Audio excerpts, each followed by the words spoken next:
ಕುಡಿಯೋ ನೀರಿನಲ್ಲಿ fluoride nitrate ಪತ್ತೆಯಾಗಿದೆ. ಅಗತ್ಯಕ್ಕಿಂತ ಹೆಚ್ಚಿಗೆ ಫ್ಲೋರೈಡ್ ನೈಟ್ರೇಟ್ ಪತ್ತೆಯಾಗಿರೋದು. ಚಿಕ್ಕಬಳ್ಳಾಪುರದ ಚಿತ್ರಣ ಇದು. ಚಿಕ್ಕಬಳ್ಳಾಪುರದಲ್ಲಿ ಕುಡಿಯೋದಕ್ಕೆ ನೀರು ಯೋಗ್ಯವಾಗಿಲ್ಲ. ಬೆಚ್ಚ ಬೀಳಿಸಿದೆ ಕುಡಿಯೋ ನೀರು ಗುಣಮಟ್ಟದ ಪರೀಕ್ಷಾ ವರದಿ.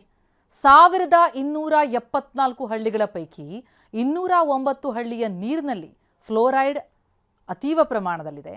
ಇನ್ನು 282 ಹಳ್ಳಿಗಳ ನೀರಲ್ಲಿ ನೈಟ್ರೇಟ್ ಅತೀವ ಪ್ರಮಾಣದಲ್ಲಿದೆ.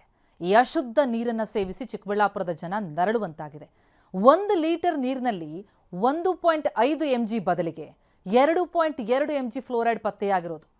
1 ಲೀಟರ್ ನೀರಿನಲ್ಲಿ 45 mgಗಿಂತ ಹೆಚ್ಚು ನೈಟ್ರೇಟ್ ಅಂಶ ಪತ್ತೆಯಾಗಿದೆ. ವಿಷಜಲ ಆಗಿದೆ, ಜೀವಜಲ. ಬಹುತೇಕ ಹಳ್ಳಿಗಳಲ್ಲಿ ಕುಡಿಯೋ ನೀರು ಯೋಗ್ಯವಾಗಿಲ್ಲ. ಈ ಬಗ್ಗೆ ಮಾತನಾಡಿದ್ದಾರೆ, ಕೇಳೋಣ ಬನ್ನಿ.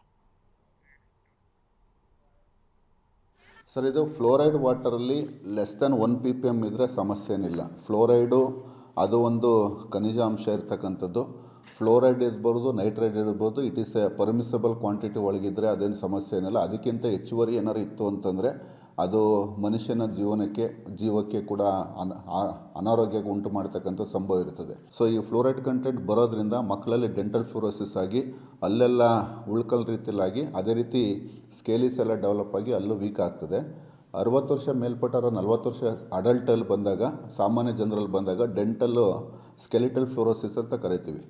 ಆ ಮನುಷ್ಯನ ಮೂಳೆ ವೀಕ್ನೆಸ್ ಆಗಿಬಿಟ್ಟು ಬೋಲೆಕ್ಸ್ ಅಂದ್ಬಿಟ್ಟು ಕಾಲುಗಳು ಒಂಥರ ಊತ ಬಂದ್ಕೊಂಡು ನಡೆಯೋದಕ್ಕೆ ಕಷ್ಟ ಆಗ್ತಕ್ಕಂಥದ್ದು, ಸುಸ್ತಾಗ್ತಕ್ಕಂಥದ್ದು, ಎದುರು ಬಿಡ್ತಕ್ಕಂಥದ್ದು, ಈ ರೀತಿ ಸಮಸ್ಯೆ ಆಗಿ ಮುಂದಿನ ಜೀವನ ಮಟ್ಟದಲ್ಲಿ ಮನುಷ್ಯನ ಆರೋಗ್ಯದಿಂದ ದುಷ್ಪರಿಣಾಮಗಳು ಸಾಕಷ್ಟು ಬೀರ್ತದೆ. ಚಿಕ್ಕಬಳ್ಳಾಪುರ ಜಿಲ್ಲೆಯಲ್ಲಿ ನಾವು 2000 ಜನವರಿ 25ರಿಂದ ಡಿಸೆಂಬರ್ 25ವರೆಗೆ ಸುಮಾರು ನಮ್ಮ ಜಿಲ್ಲೆಯಲ್ಲಿ 15,219 ವಾಟರ್ ಸ್ಯಾಂಪಲ್ನ ಟೆಸ್ಟಿಂಗ್ ಮಾಡಲಾಗಿದೆ. ಸುಮಾರು 15,209 ಕುಡಿಯೋಕ್ಕೆ ಯೋಗ್ಯವಾಗಿದೆ ಅಂತ ಬಂದಿದೆ. 10 ಕುಡಿಯೋಕ್ಕೆ ಯೋಗ್ಯವಾಗಿಲ್ಲ ಅಂತ ಬಂದಿದೆ. ಅದರಲ್ಲಿ 3 ಚಿಕ್ಕಬಳ್ಳಾಪುರ ತಾಲೂಕಿಂದ, 5 ಗೌರಿಬಿದನೂರು ತಾಲೂಕಿಂದ, 2 ಶಿಡ್ಲಘಟ್ಟದಿಂದ. ನಾವೇನು ಟೆಸ್ಟ್ ಮಾಡ್ತೀವಿ ಅದು PSC ಮಟ್ಟದಲ್ಲಿಂದ ಜಿಲ್ಲಾ ಮಟ್ಟದಲ್ಲಿ ಮಾಡ್ತೀವಿ. ಕುಡಿಯೋಕ್ಕೆ ಯೋಗ್ಯವಾಗಿಲ್ಲ ಅಂತ ಬಂದಾಗ ಇಮಿಡಿಯೇಟಾಗಿ ನಾವು ಸಂಬಂಧಪಟ್ಟ ತಾಲೂಕಾರಿಗೆ, ವೈದ್ಯಾಧಿಕಾರಿಗಳಿಗೆ ಮಾಹಿತಿಯನ್ನು ಕೊಟ್ಟು ಆ ವಾಟ್ರದ್ದು ಏನಿದೆ ಇಮಿಡಿಯೇಟಾಗಿ ಅದನ್ನು ಕ್ಲೋರಿನೇಷನ್ ಮಾಡಿ. ಕ್ಲೋರಿನೇಷನ್ ಮಾಡಿದ್ರೆ ಬಹುತೇಕ ಇರತಕ್ಕಂಥ ಎಲ್ಲ ಪೆಥೋಜನ್ಸ್ ಎಲ್ಲನೂ ಕೂಡ ಕಂಟ್ರೋಲ್ ಆಗ್ತದೆ. ಸೊ ಈ ಒಂದು ಮಾಡೋದ್ರಿಂದ ಸಾರ್ವಜನಿಕರ ಆರೋಗ್ಯದ ಜೀವನ ಮೇಲೆ ಉತ್ತಮ ಪಡಿಸ್ಲಿಕ್ಕೆ ಸಾಧ್ಯ ಇದೆ.